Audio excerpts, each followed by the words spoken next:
Donc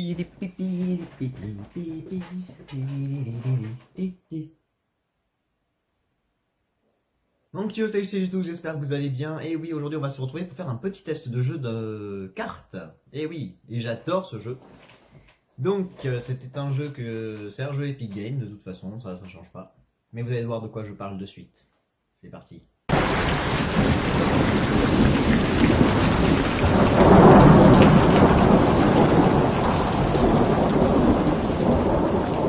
Donc voilà, aujourd'hui on va faire un petit jeu, on va tester, on va jouer un petit peu, on va pas tester puisque normalement vous devez connaître ce jeu, on va jouer à Magic the Gathering. Je crois que c'est comme ça que ça s'appelle. Mais voilà, bon, pour ceux qui connaissent pas les Magic, c'est un jeu de cartes qui est arrivé dans les années je sais plus combien. Ça devrait peut-être être marqué là de toute façon. Et donc c'est un jeu de cartes, c'est un premier jeu de cartes, comme j'en parlais avec ma copine, je me dis c'est un jeu de cartes stratégique, c'est le premier auquel j'ai joué moi. Parce qu'après il y avait quand même les cartes Pokémon qui étaient à peu près du même style. Donc on va faire un petit match, Color Challenge. Donc en fait, les jeux de Magic, que dire, ça se sépare en plusieurs decks, on appelle ça des decks. Donc vous avez les plusieurs couleurs, vous avez le bleu, le blanc, le rouge, non ça c'est le noir, le rouge, le vert et le blanc. Et donc moi j'ai pris un deck blanc pour commencer. C'est pas le meilleur deck puisque j'ai pas joué spécialement avec, mais bon sur PC c'est plus simple.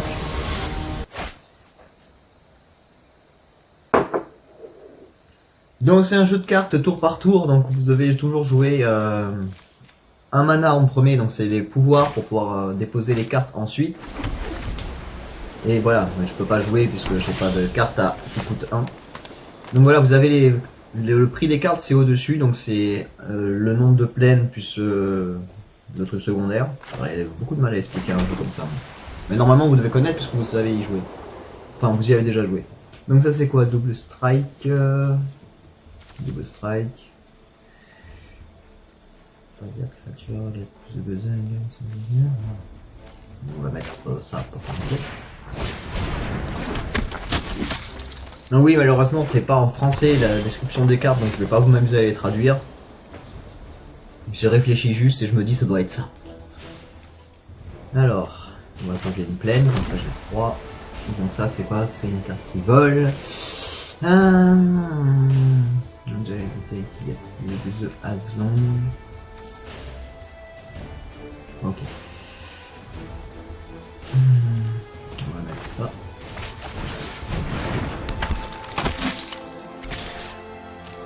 Et on va attaquer.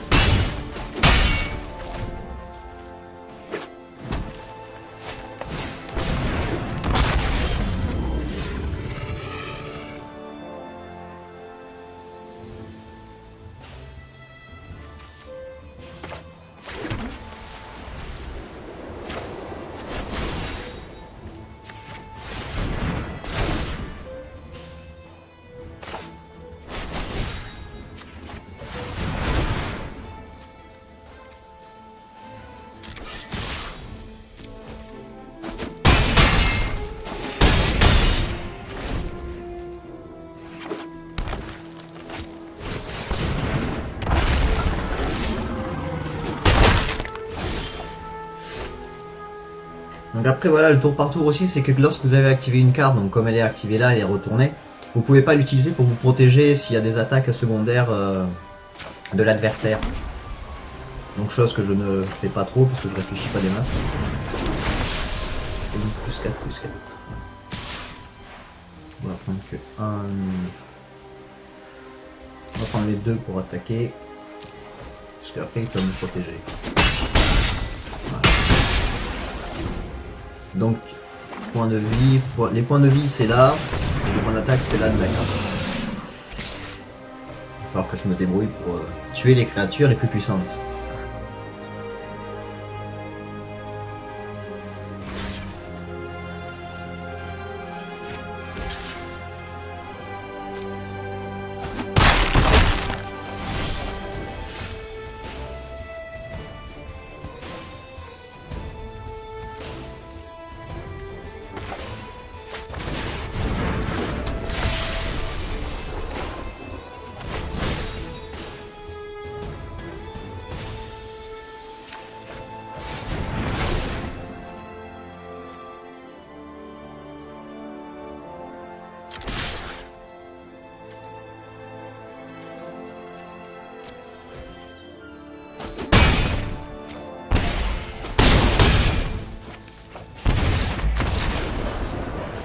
Alors je vous avoue que sur cette partie j'ai eu pas mal de chance parce que j'ai vu les créatures qu'il a posées avec 5 d'attaque et 2 d'attaque.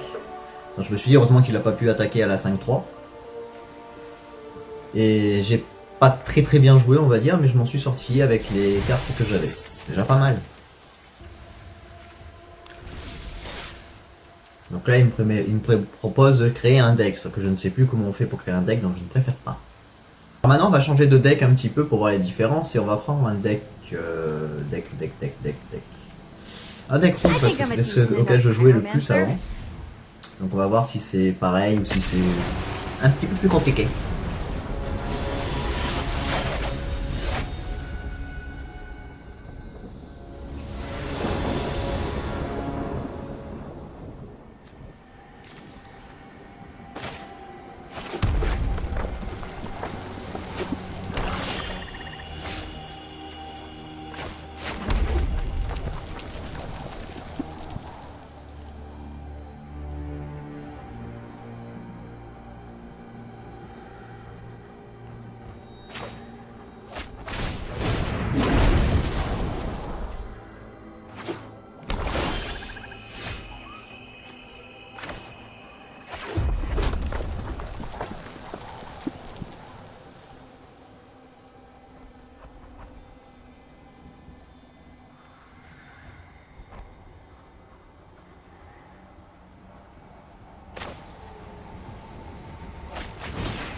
Alors dès qu'on peut commencer à attaquer, on attaque. C'est ce qui est pas le plus conseillé puisque je mets quand même en danger 2 cartes gobelins, donc des jetons, on appelle ça.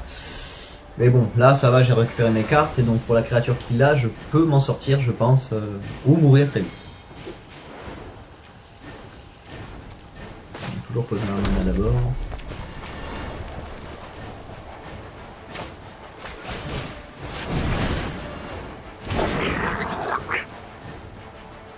Bon, ce qui est cool au moins, c'est que ça me permet d'avoir pas mal de jetons, donc d'attaquants supplémentaires.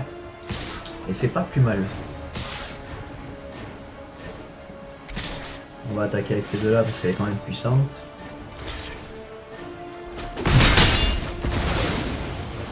Voilà, c'est ce que j'avais peur, c'était que ma créature meure en attaquant celle qu'elle avait posée, parce que c'était une 3-2, et que j'avais pile 3 de lui. Donc, ouais, je suis mal barré. On passe toujours un mana, et on regarde.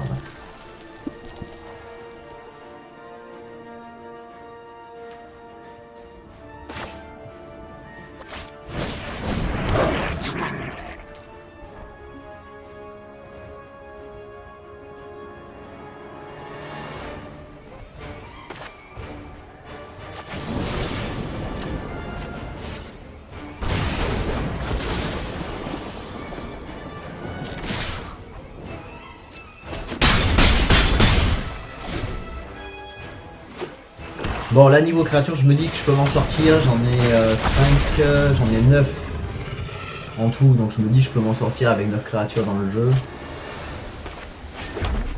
Ce qui fait que maintenant je peux poser celle-là, c'est un alors ça c'est la magie instant, c'est ça le problème, donc qu'est-ce qu'elle fait elle?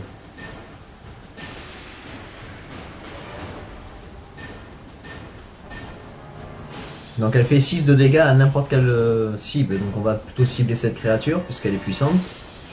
Et que bon, je vais pas faire long feu.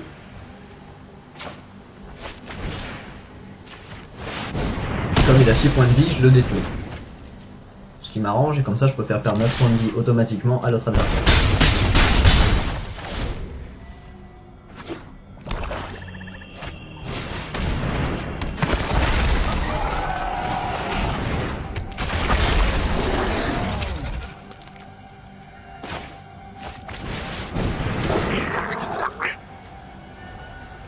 Donc comme les cartes qu'il a jouées ne peuvent pas attaquer encore, je me dis que j'ai une chance de gagner et vu le nombre de vie qu'il a lui, il en a que 2, je peux gagner facilement en une attaque.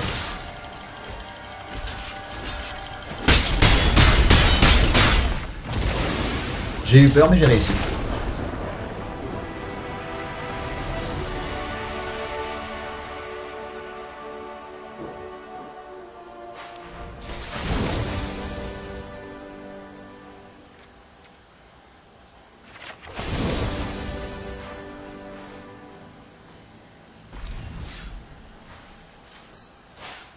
Donc voilà, c'était une petite partie sur Magic the Gathering, je crois que c'est ça le nom, ou je sais pas, moi c'est le nom des cartes que je donne.